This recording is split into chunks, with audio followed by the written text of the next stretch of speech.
tour of our center. We know most of you probably haven't been here before, so let's go. So we're going first into our exhibit hallway. So, yeah, so on either side we'll have some displays. Can you tell us about why we're here? We are here because of the Challenger 51L crew.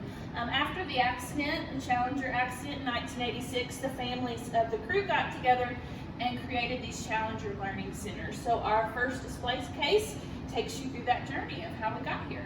I was in high school, and I remember there was somebody really special on board. She wasn't a real astronaut, but she was a teacher. Krista McAuliffe. She was going to be the first teacher in space. I remember that. So near and dear to us because majority of us here, we are former classroom teachers. So definitely a big mission for us. Yeah. So what do we teach here? Well, a lot of what we focus on is STEM.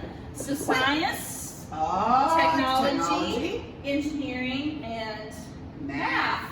So most of the things that you do when you come to the Challenger Center are going to focus on STEM. And we do that because STEM jobs are very important. Yes. And you have to have all those skills to be something like maybe a biomedical engineer or an astronomer, an astronaut, or even a doctor. Yeah, and maybe you don't actually want to be an astronaut, but you still want to work for NASA. And we have a display here that tells all about someone from our area, Rebecca Wingfield. She's actually a NASA flight director. She works in mission control, She does. which we might see. We might see that in a minute. Oh, what's that blue thing right there? That is an actual flight suit from Kentucky's only astronaut. Colonel Terry Wilcutt. I love Colonel Wilcutt. Yes, he's been here several times. He's been to space 4 times. So you can see each of our 4 patches. Remember that, patches. Ooh, you may hear that one of our days. Yes. Now, Colonel Wilcutt is no longer an astronaut, but he still works for NASA. Very He important. has some big long title, but basically he's in charge of safety Yes. for NASA. So, what do you think's next? Well, Our see star some boat? stars. Ooh, let's go look at the stars, Yeah. Commander Jennifer. So right here is where I see you Orion. start your mission, right underneath our stars. So do you see Orion, the Big Dipper? Cassiopeia, that was one of my favorites. And the Little Dipper. Yeah. All right. We got this fantastic mural here from the Paducah School of Arts. Yes. Yeah. Yes. Now, these doors have something written on them. What does that say, Commander Jennifer? Mission control. Oh, read it this way. Control mission. And that's what Exactly mission what control they is. do. So, the mission control is where all of our missions are Control, basically, yeah. So each one of these consoles has a specific job for the mission, and each job is just as important as the next. Each one of these jobs has a corresponding job in space. So they work with their teammates to try to accomplish goals for the mission. So a lot of the research happens in here. They get a lot of the data from space, they research it and make sure everything's okay. A lot of our emergencies that happen get solved here. are solved here, so lots of communication, problem solving, all those good 21st century skills happening right in here. What does LS stand for? Life support. Ooh, that sounds Yes, important. Very important job. All right. Wait a minute. Commander Jennifer, I see some wooden double doors over there that look kind of interesting. Let's go see what's All behind right, those. let's take a look. So authorized space crew members only. Do you think that's us today? We've got the I jackets would say on. so. I think. All right. You ready? I'm ready. All right, here it is. All right. Oh my goodness. Oh, the transporter room. So this is where you would come to be transported into space. So it depends on where you would be going first. Any good astronaut has to suit up, so you would find your suits in one of your lockers. And notice all those same teams have their own locker in here. Can I be Neil Armstrong? I'm afraid not. Only one of them has existed. I tried. It's not us, unfortunately. All right, I'm on a yellow square. Yellow squares is where we go, so NASA knows that we are here for liftoff. And depending on where we're going, if we're going after comets, this spacecraft will take us to dock with the space station.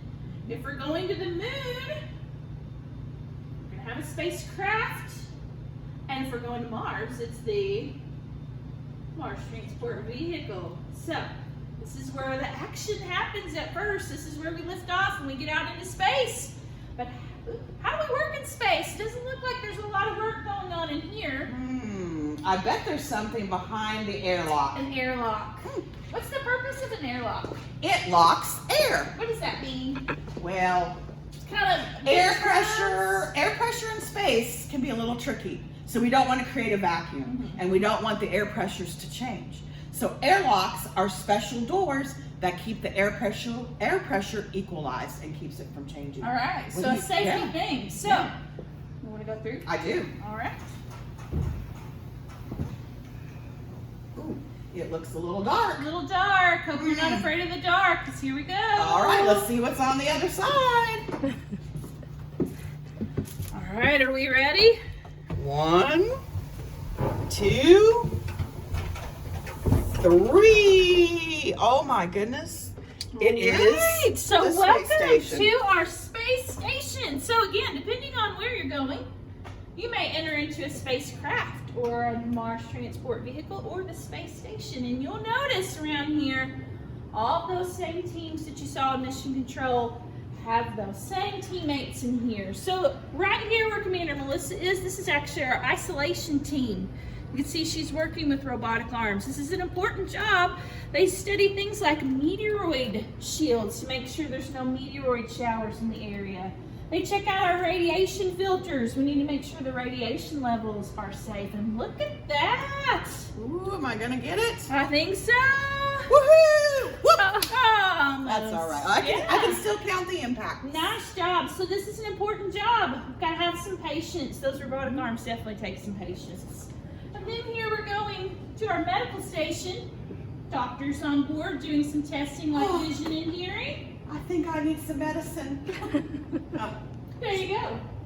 Program. What do you think the purpose of a clean room is? To keep things clean. Keep things clean. So only authorized teammates can be in here. They have to have on a clean room suit, a lab coat to make sure they keep our probe clean. They'll be building that. Remote life support. We talked about them when we were in mission control. Communication teams, data, and our navigation team. They are the crew that gets us where we need to go. That's a very important. That's a very important job. Yes. So this is our space station. This is where a lot of the hands-on work happens. This is where you get your hands in these glove boxes, building things, working with robotic arms. This is Commander Melissa. And Commander Jennifer. Over and out.